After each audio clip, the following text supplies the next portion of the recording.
A few months after I moved to Germany, I finally felt settled in enough to start dating. The problem was that I didn't have any prospects. So I did what any American millennial would do in this situation, and I downloaded a dating app. I'm just doing it. I'm gonna download a dating app. Date me. I'm going for it. Sounds like a pretty legit app. I mean, I do want someone to date me. When I sat down to build my dating profile, I realized that I really had no idea what German men were looking for in a woman. So I decided to simply stay as true and authentic to myself as possible. And I love breakfast tacos. There. Perfect. I also didn't know what to expect from German men. In the US, I felt like I had a pretty good handle on all the different genres of guys and my compatibility rating with each. But all of my years of research was now useless. There was an oddly high number of guys with the name Kevin on that app, and it seemed like a safe bet to just avoid them altogether. Finally, I matched with a guy named Christoph. We chatted for a bit, and he invited me to brunch. All right, Christoph, let's see what's up. Oh. I was willing to overlook his lack of enthusiasm for breakfast tacos, but only because at that point I had started to realize that most Germans are just generally unaware of this delicacy, unfortunately. So we met up at a popular restaurant in the city. He was already there when I arrived, and I could immediately tell that we were off to a rocky start. Hi, are you Christoph? Yeah. I mean, I get it. I'm not everyone's cup of tea. I also don't really do myself any favors because I sort of make it a point not to get all dolled up for dates. I figure it's disingenuous because I really never do that in my normal life. But anyway, the date sort of just went downhill from there. Well, thanks for recommending this place. I've never been here before and it seems really great. There's actually a shisha place right next door that I love going to. Do you smoke shisha? No, I hate shisha. Oh, really? Well, I used to live in Turkey, so I guess I got pretty into it while I was there. And when I moved to Germany, I was so excited to see how many shisha bars there are around, especially here in Mainz. Yeah. Well, I have a Turkish friend. He tries to get me to go smoke shisha with him all the time, but I don't because I hate it. Christoph then proceeded to tell me more about his friend.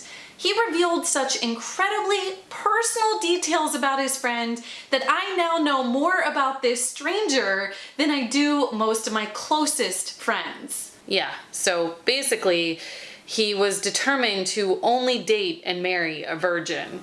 Oh. I told him it was ridiculous, but he said that he didn't want the chick he marries to be thinking about all the other dicks she's had. But he wouldn't listen to me, so he was 30 and he married some 20-year-old. Because I mean, let's face it, you're not gonna find a virgin any older than that. I couldn't fully comprehend what his thought process was behind telling me this story. I mean, I assumed that at this point he had already decided that he wasn't interested in me, and so maybe he didn't feel a need to have any sort of filter. But this felt like a particularly ignorant story to tell anyone, let alone a woman who just told you that she used to live in Turkey and presumably has Turkish friends. But don't worry, it got even worse. Now, to fully get the gravity of what I'm about to tell you, you need to know that Christoph was speaking perfect English without a single trace of an accent. Zero. So to anyone else sitting in this restaurant, we could have easily been two Americans having brunch together. He made a Hitler joke. Oh, come on. It's fine to make jokes like this in Germany. Okay. Well, I'm uncomfortable with it. Now, I don't know for certain, but I believe my face turned a bright cherry red because that's what happens when I get embarrassed. Actually, I shouldn't say cherry red because it makes it sound too cute. It's more like a red tomato, like an ugly, disfigured tomato. But I wasn't embarrassed for me, I was embarrassed for him. And so this was my first time experiencing true Fremdschämen in Germany. And then it somehow got even worse. I should add that this date happened a short time after President Trump got elected. So what do you think about Trump? Now at this point, I didn't see the potential to have an actual substantive conversation with this guy, so I deflected. I would actually be really interested to hear what you have to say about him. You know, since you're not American. I think he's an absolute joke, and the whole world is laughing at you Americans for being dumb enough to elect him. And remember, when Trump got elected, he had a lot to say about NATO and did not hold back on calling out countries, specifically Germany, for not meeting their 2% obligation. Kind of like how he does today. And this is why Christoph decided to bring up the US defense budget. It's absurd how much the US spends on defense. I mean, you spend more on defense than the next 8 countries with the highest defense budgets spend combined.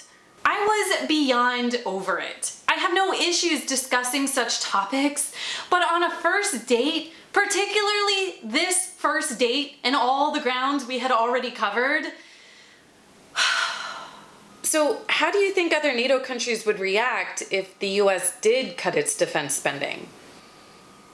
And then, finally, the check came. Christoph made it abundantly clear to the waitress that we were going to split the bill, which of course was fine by me. So we each paid the waitress, and as soon as she walked away, he looked at me and said something. She gave me the wrong change. Oh, yeah, she gave me 20 extra euro. Should I keep it? Well, if it's anything like the restaurant that I worked at, the waitress would have to pay for that missing 20 euro out of her own pocket. So it's kind of like you're stealing from her. Nah, I'm gonna keep it. Wow. This guy. And it doesn't even end there. When we left the restaurant, we began walking down the same street together, and he looked at me and asked, "Are you going this way or are you following me?" I live down this street. Okay, just checking. And that was it. That was the worst date I had been on in Germany. Actually, that's the worst date I've ever been on anywhere at any point in my life. I hated that date so much that it took me well over a month to finally want to venture out on a date again. And I'm glad that I did, because one of those next few dates was with Misha.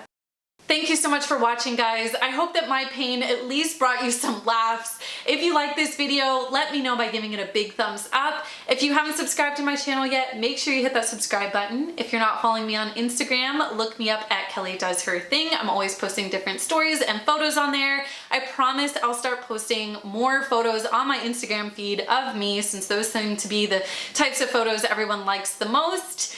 Thank you so much to all of my patrons for the support you've given me. You guys are awesome, and I'll see y'all next time. Bye!